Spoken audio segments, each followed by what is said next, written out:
outsolds this week. I didn't record an intro or anything like that. I just decided that if all goes to plan, I've got a few videos that'll be coming out this week and a little bit more than normal. So I figured you'll see my face quite enough for those. I've got some like top 10s or top 20s. I haven't quite figured it out yet, but kind of my best sales of the year. So I've got a couple of those videos that are coming out, and then some things I'm excited about for going into January, some plans that I've got. So anyway, I decided to do a summary shot here at the beginning of the week, and it's mostly for my own interest, for my own kind of record keeping, nothing official. I do my official record keeping in my own way. I do it for taxes and everything like that. So, but this is just kind of a rough idea. It's the gross amounts. It's not taking into account any of the cost of goods or fees or anything like that. So it's just gross numbers, or the overall number, right, of the sales that came in. And so, as you can see, eBay was at the top like it usually is. And one of the reasons I decided to do these summaries was because as my husband joins me in selling more and more, then we really need to have a better snapshot of how good our weeks are. And it also helps as I'm doing these videos to, not just blindly say, oh, last week was worse or this week was better. You're kind of just going on how it feels. But if I can actually look at the numbers, I can see, oh yeah, we actually did have a good week, or oh, we better step it up. We might need a little bit more next week if we can control that, especially more and more as we're going to try to for the most part, live off our reselling income. So, that's a topic for another day. But so I just decided to do the summary. As you can see, the week of December 18th through 24th, considering it was the week right before Christmas, I felt like it wasn't too bad. We sold 32 items. Like I said, eBay was at the top. eBay gets the most attention, especially when my husband is listing. He is very much more, especially once he's in a process, he's very much more assembly line and can turn off his preferences and his feelings. And I tend to be like, I don't feel like doing this anymore. And I go, list on a different platform or whatever. So anyway, so he's the one who we're trying to catch up on our clothing. So there are a lot of clothing sales. We're going to work on changing that soon. We've got some other things backlogged that we're going to work on. And then I cross-post what needs to get cross-post to Poshmark or Depop. Now, Etsy is pretty much independent. I don't do a lot of cross-listing there. Same with Ruby Lane. It's kind of just the unique items I put there. You'll see Mercari. We don't really sell on Mercari. We each had an account, and my husband had done some buying and selling on Mercari of Lego. But then we just don't like Mercari. I don't know. It's just not our favorite platform. So he had kind of gotten away from that. I had an account, but we were getting nervous. We had heard some stories about different accounts being shut down because they were sharing an address or an IP address. And even though it's technically okay for each person to have one, it didn't seem to matter, and certain accounts were being shut down. So we decided to play it safe. I stopped using my account completely. And then he still has his open, and we were like, well, every once in a while we are like, let's just try listing some stuff there. So there was some stuff just left that we didn't bother taking down, and so one of those items sold, and you'll be able to see that. So our total for the week was over 1,000. It was 1,089. So let's go ahead and get into what the actual items were. Let me go back over here. Okay, so we're going to start with eBay as usual. We've got this soap dish that was very rustic. It had a lot of wear and tarnish and things like that. Now, what's interesting about this has been listed for a while, probably since last year sometime. And this is something that back in the day in my bigger Etsy selling would have sold in a hot minute. Like, I don't know why it took so long. So I don't know if brass was just kind of going out. Like it wouldn't have mattered. It was tarnished or anything like that. So I had it on, we had it on eBay.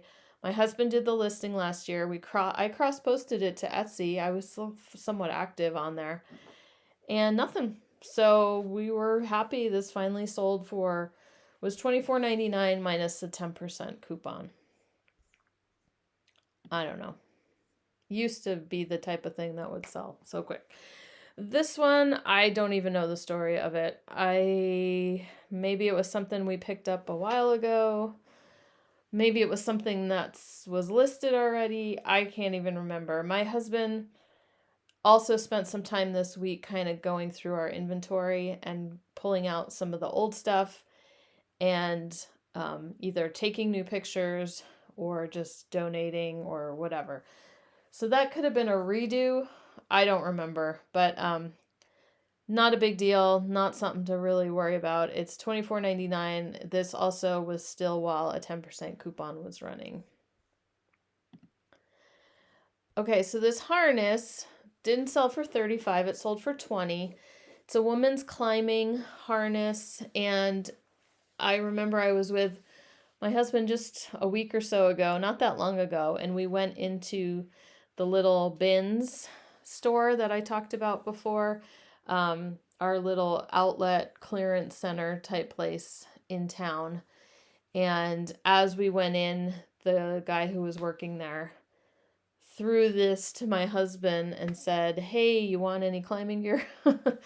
So he was like putting stuff out or whatever. And so my husband was like, "Yeah, sure." And so he took it and it sold like within a couple days. And we took that offer for $20.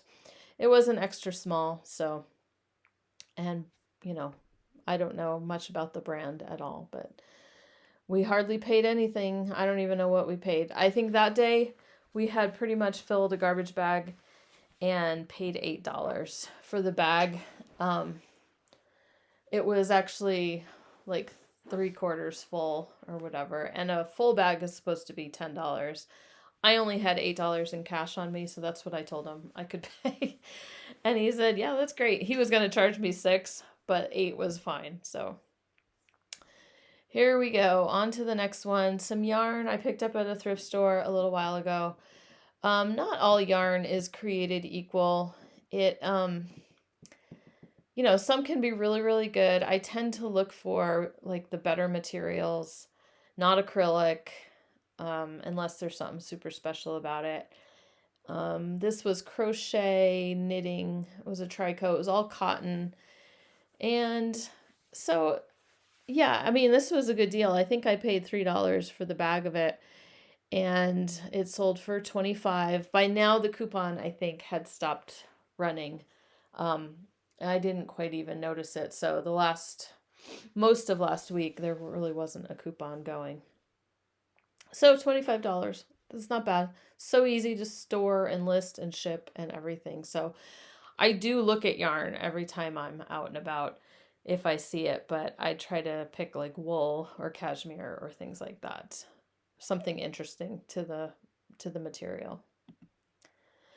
Okay, so speaking of our little bins, my husband we went together, and then he went by himself a couple days later. He kind of got addicted to it. And he dug around in the toy box, the toy bin. There's just one. And he dug to the bottom and he found this vintage G.I. Joe pieces. And he didn't sell them for $60. He sold them for $42. But considering we paid just pennies for everything, we thought that was a nice, quick, good flip. This Pendleton, I can't remember who found it when I think we had played around with the idea of keeping it. But we had a bin that had a few different blankets that we'd picked up at different times. I think my husband found this one. I don't remember finding it. And he... it's Pendleton, but it's plaid, right? So the selling prices were so. It's vintage and everything, and it was in really good condition.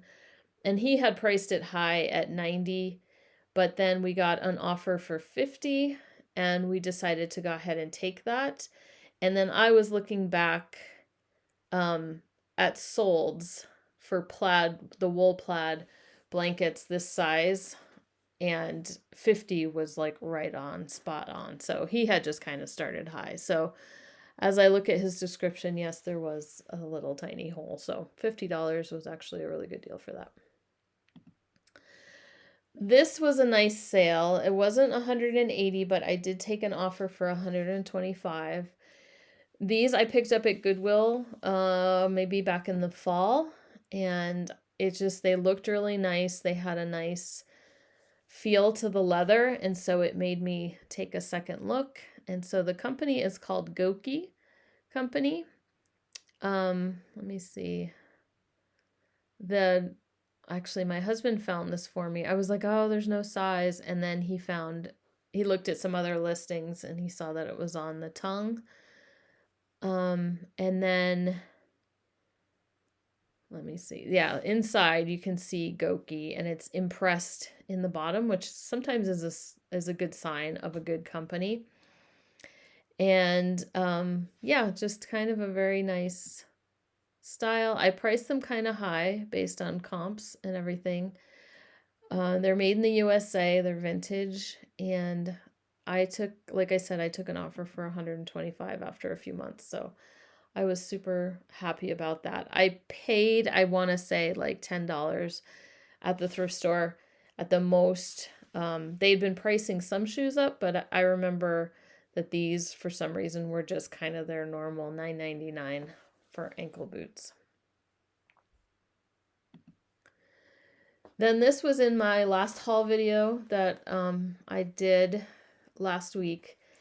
And this was one of the, I think I even showed that it sold in that video because it sold like within an hour, like after I listed it.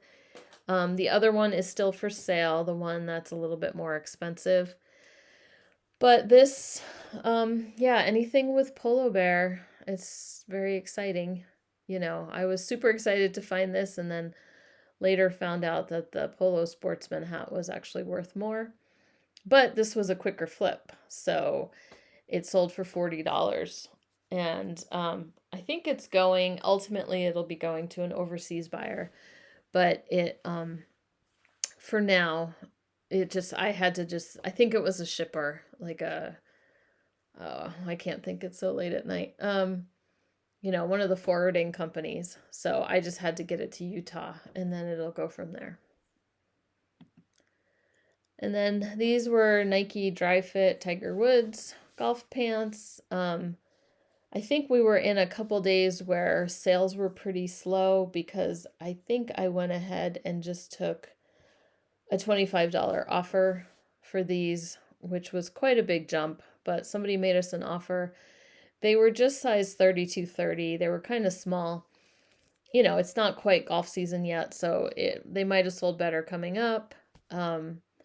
But we just, like I said, a couple days sales were kind of slow and we decided that would be our motto going forward, that just go ahead and take an offer if we're not going to totally lose money. And, if it's not something that we're like, oh, that's totally worth $40, right? I don't even know. So I had just heard that Tiger Woods and the Nike things together, like the polo shirts can do pretty well. So when I saw the pants, I grabbed them.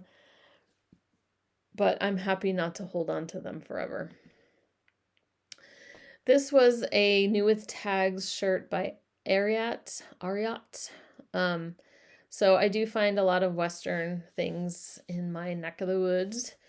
And this sold for an offer for $40.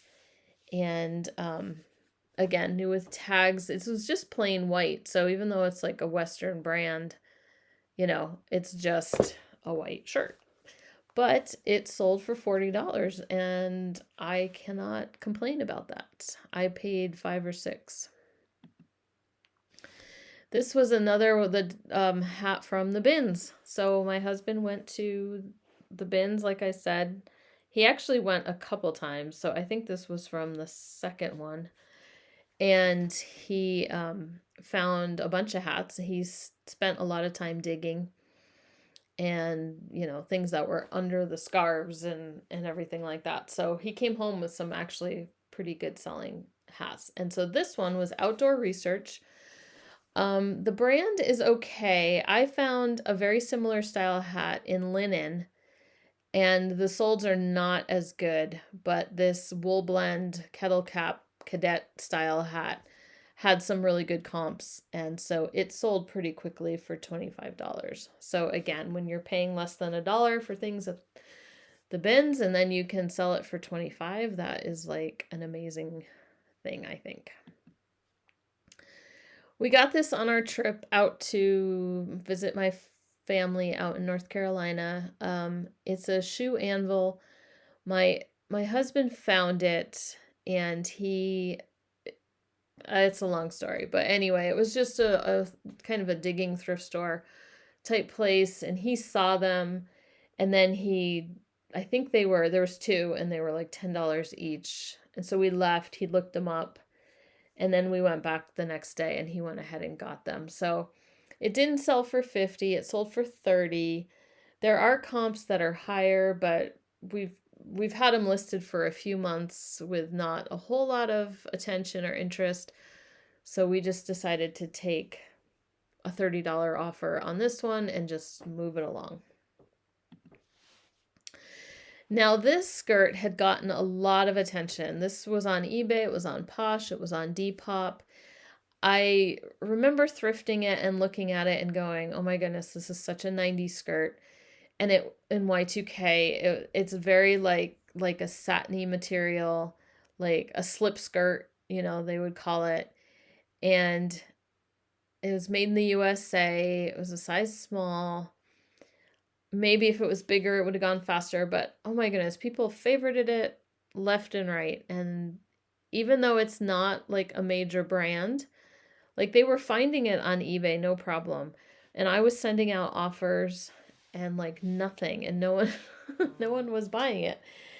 And so I just was like, why won't anybody buy this thing, right? But then all of a sudden, out of the blue, somebody paid full price, $25 for it. And so I just needed the right person, I guess. But that style is really popular right now, that very, slip looking type skirts, very thin. So anything 90s Y2K, there we go. Then these are Duluth pants. They were kind of a small size.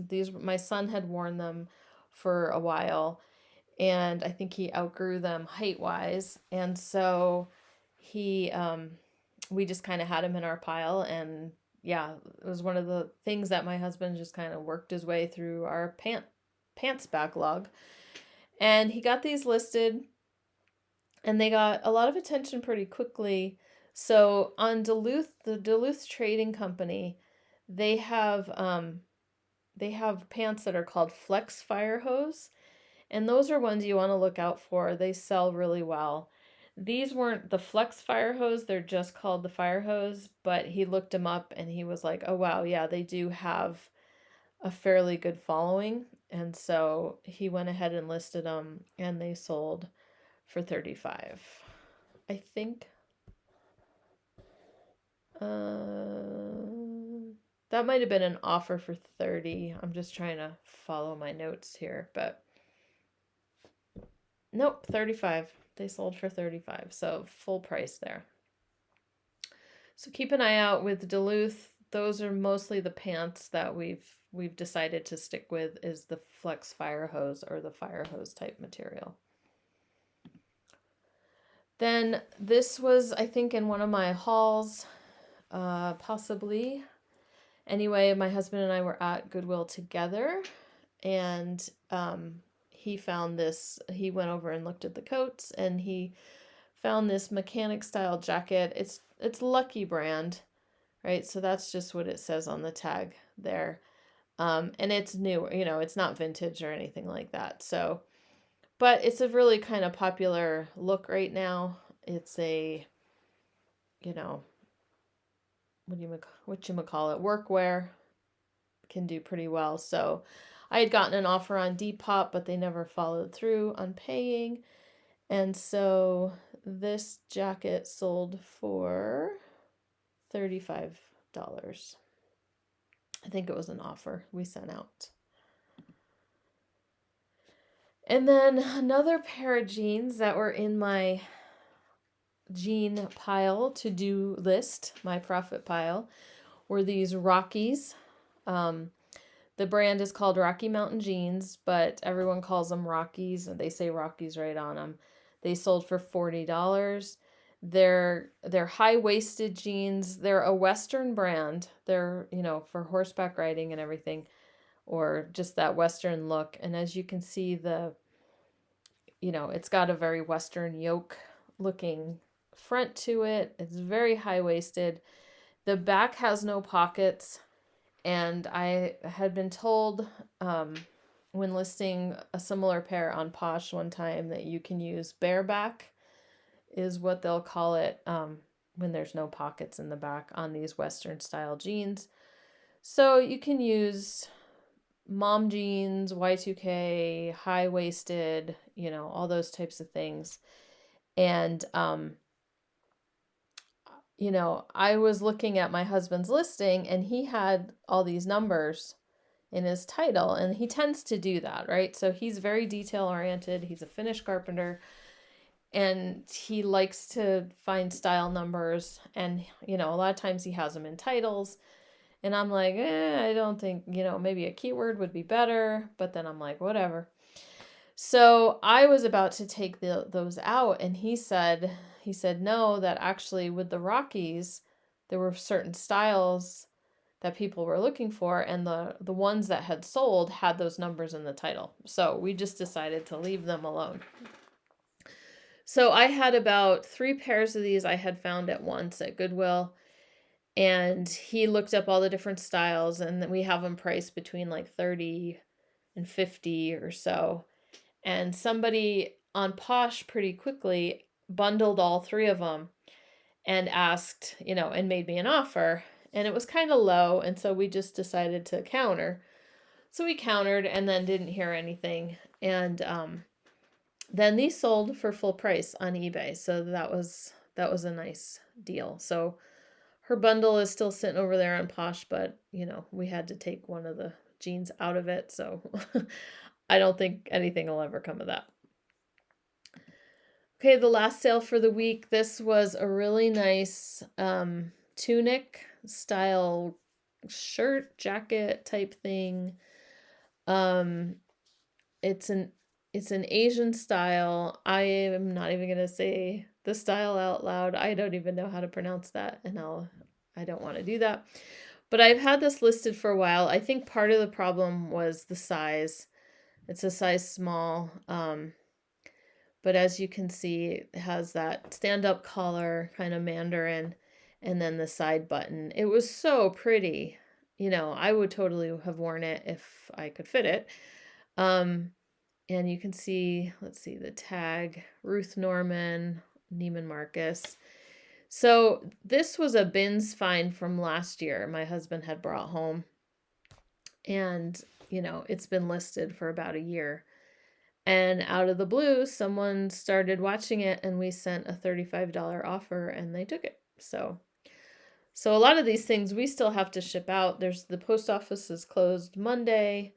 So we'll be doing our packaging up Monday evening, and then these things will go out Tuesday. So I'm looking at, a few of these things on my list we still have to work on packing up.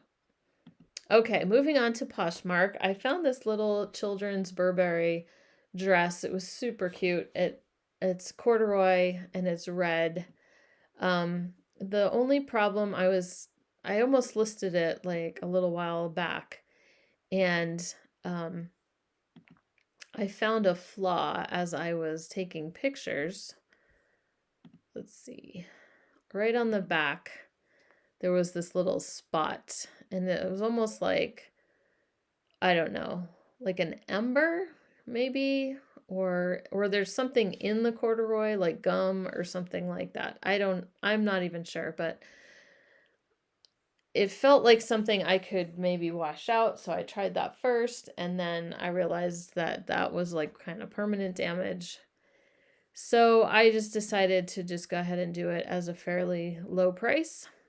And I think I did 25 or 30. Someone offered me 20 and I said, yeah, sure, go ahead and take it. I only paid a couple dollars at the thrift store, but yeah, it was Burberry and it had the nice little Novacek trim on the inside. Next one, Ibex. I don't know if you remember this from what sold, was it last week or the week before? But I had two of these shirts. I think it was last week. And so I had sold one on eBay and I sold the second one here on Posh for $35.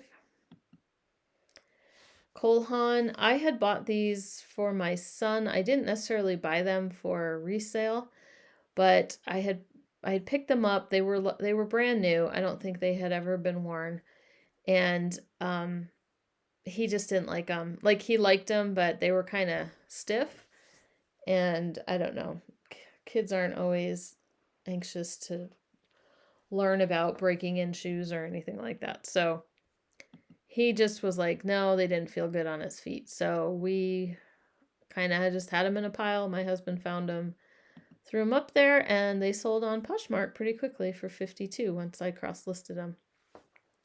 I've talked about cross-listing before. I do use Vendoo, is the program that I've found that I really like and seems to work well for what I need it to do. And so I had tried a couple others, and there's some free ones out there, and people say, well, you get what you pay for. It's glitchy, but hey, it's free. But I don't really have the patience for that. So I came across Vendoo. It seems to work really, really well. So if you want to try it, I do have a link in my description. You can get 25% off your first month, and you can try it out. You can change your subscription at any time. So I do that a lot. I bump it up and bump it down and everything like that, depending on how many items I need to cross post it at any one time. So anyway, so it's worked really well for us to cross post things from eBay to Posh, because you really, and other places, because you really don't know where, how they're gonna, where they're gonna sell or where your buyer is gonna be. Next one, I've sold this before. You probably remember it from another What Sold, is a Walt Disney World coffee mug. So I had two of these, and I sold the other one on eBay, I believe, for $20 and one on Posh for $20. North Face Goose Down Puffer Vest. My husband found this week. He paid $15 for it. It was half price day at the thrift store and for clothing, and it was marked at $30. This was the day he had gone to the regular thrift store and was just in shock about how the prices had gone up, and he called me ranting and raving about thrift stores and their pricing, and he hadn't been in a long time, and so he was kind of in sticker shock. But he found this and he thought, you know what, $15 is worth it, and it sold pretty quickly. Once I cross-posted it, it sold pretty quickly on Posh for $70. Last one on Posh. Okay, you win some, you lose them. You go from $70 to $7. I had spent some time last week ending my old listings on Bowden and redoing them and bumping the price back up again. I hadn't gotten to this one yet, but it's a really small size. It had been listed for a while on eBay and Poshmark, so I don't really care. This would have probably been going to get donated or whatever, so just move it through. Bowden can be a good brand, but I need to remember to stick with some larger sizes when I do find it. Okay, Ruby Lane is still pretty quiet. It's like I said last week, it's just kind of normal, I guess, for that site. So hopefully that's what's happening. But I sold this cheese slicer, and I love finding these. A lot of times they have wood handles like teak or walnut, and they're by a Norwegian company. Spar makes a lot of them, SPAR. So this was kind of fun. I found it at a thrift store in their utensil jumble, and I recognized the pewter handle as being Norwegian, Scandinavian, and so I grabbed that pretty quickly and sold it for 25 on Ruby Lane. Now I'm including this sale even though the buyer hasn't paid yet, but he is a repeat buyer and he's paid before. I'll send him a payment reminder. He might be waiting for an invoice. It's possible. It shouldn't change, but the last time he bought stuff, he bought quite a bit of things, and I had to send him an invoice to adjust the shipping. So he might just kind of be thinking that. Plus, it's the holiday, so I'm not bugging people yet, but I'll send out a payment reminder probably tomorrow. Last time he bought, everything he bought was wood handled last time. So I'm kind of looking around going, do I have anything else wood handled or wooden that I can throw on there, and just he can add it to his invoice if he wants to, but I have to probably tackle that first thing in the morning. Okay, now over on Etsy, we'll look at the pattern shop. I had a couple of good sales on there. So this pattern sold for $30. Men's costume patterns can do fairly well. The men's can sometimes do better than the women's. The same buyer also bought this pattern for $17. So that was a nice little bundle sale. And yeah, I do like selling costume patterns. Some are worth nothing, but some can be worth pretty good money. And then I also sold this Cruel embroidery kit. I had bought it for $4 at the thrift store, and I sold it for $22. Another case where I'm happy I cross-posted. It was one of the few things I cross-posted into Etsy, but I've had them on eBay, and they hadn't gotten that much attention, but it sold pretty quickly once I moved it to Etsy. So very cottagecore, kind of, popular type look right now. And then I sold this pattern as well. It's just a mail order sewing pattern. This one went to a repeat buyer again, but it's going to England. And it was just this awesome little halter top. And she paid $20 for that plus her shipping. I had a fun sale on Depop. It was this cat sweater. So this is kind of something to keep an eye out for when you're out thrifting, vintage sweaters with cats. So this brand is Adele Knitwear, which is actually one of, it's a good brand to keep an eye out for vintage sweaters, especially if you can find the cat ones or the farm animals or things like that. So here you can see the very 80s tag. There was no size in it anymore, so we just kind of guessed it was like a small. And then, it was kind of hairy. So that was my up close shot, but I did do some more, lint removal before, after the pictures were taken, which was dumb. But anyway, if you ever find a cat sweater that's in pastel colors, especially by Adele, it sells super, super well. There's an aesthetic that's kind of into that cute, look. So I think it's called kawaii or kawaii, but we would have to. So here, if you look at my hashtags, I use cute, I use kawaii, cat lady, 80s, and cat sweater, and it was only listed for an overnight, and it sold for $39. And that was something my husband brought home from the bins just this week, actually. And he was all like, hey, I got you a cat sweater. I thought you would think it was funny. And he didn't even know that this was like a bolo that you should look for.